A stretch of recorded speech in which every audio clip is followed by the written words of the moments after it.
Well,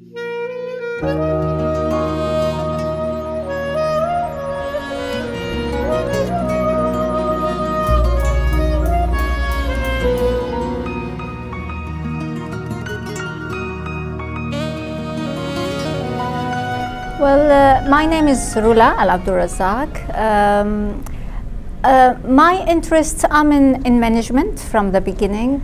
This is my area. And my interest is in global marketing and branding as academic and practitioner. So my name's Geeta Patel. I'm actually, I teach at the University of Virginia. And I work on all sorts of things. But one strand of what I work on is capital in its various incarnations. Trust is a huge question, is a big question. And the conference Trust and Islamic Capital is focused on how you calculate the trust, how you build it and create it.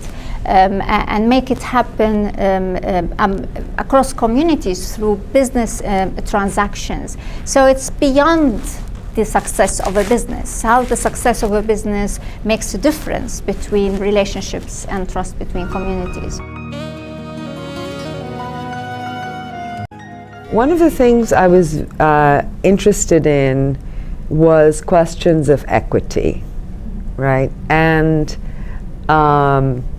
you know, different ways in which different communities actually understood forms of capital, including religious capital. So I teach courses about the conversion of that, and one of the topics is thinking about the conversion of religious capital into finance capital or into goods, right? And, you know, sort of looking at the histories of equity embedded in practices that were associated with particular religious communities, I realized that one of the places in which I could find those sort of forms of equity, or at least the promise of equity, which is another kind of trust, was in Islamic instruments. So I actually thought, okay, rather than thinking about financial capital or thinking about labor as purely extractive, is there a place that I can go look to think about a kind of a share, you know, an equity return, a notion that there's a relationship between financial capital and a shared ummah, for example. Through the research, when I looked at how the nation image is created, I noticed three influential perceptions that are factors in shaping the image. First of all, friendliness of whether the nation, whether the state representing the nation in terms of their policies, in terms of the friendliness comes from the other country's familiarity with this country's policies and economy and cultural habits.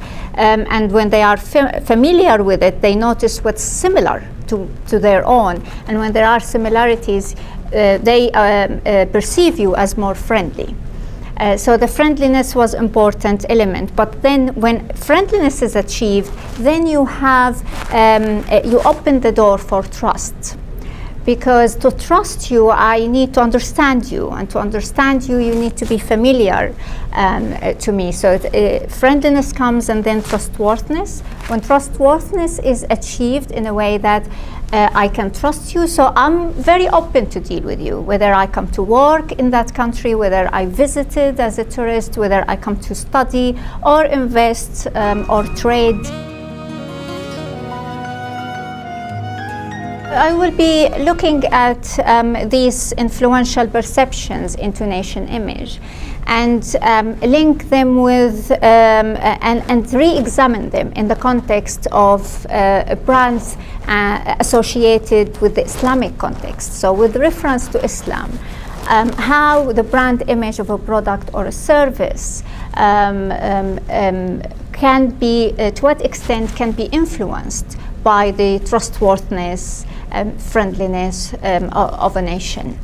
And how this will influence the decisions, whether to try the product, buy it from Muslims and non-Muslims. Because it's usually Islamic products are meant, especially in the West, for niche markets, the Muslims only. But we've seen businesses established from Islamic regions that has been internationalized and globalized successfully. So it will be very interesting to see as a country brand, to see as a brand associated with Islam as a nation. How can it really find its way into globalizing and offering its services to Muslims and non-Muslims at the same level?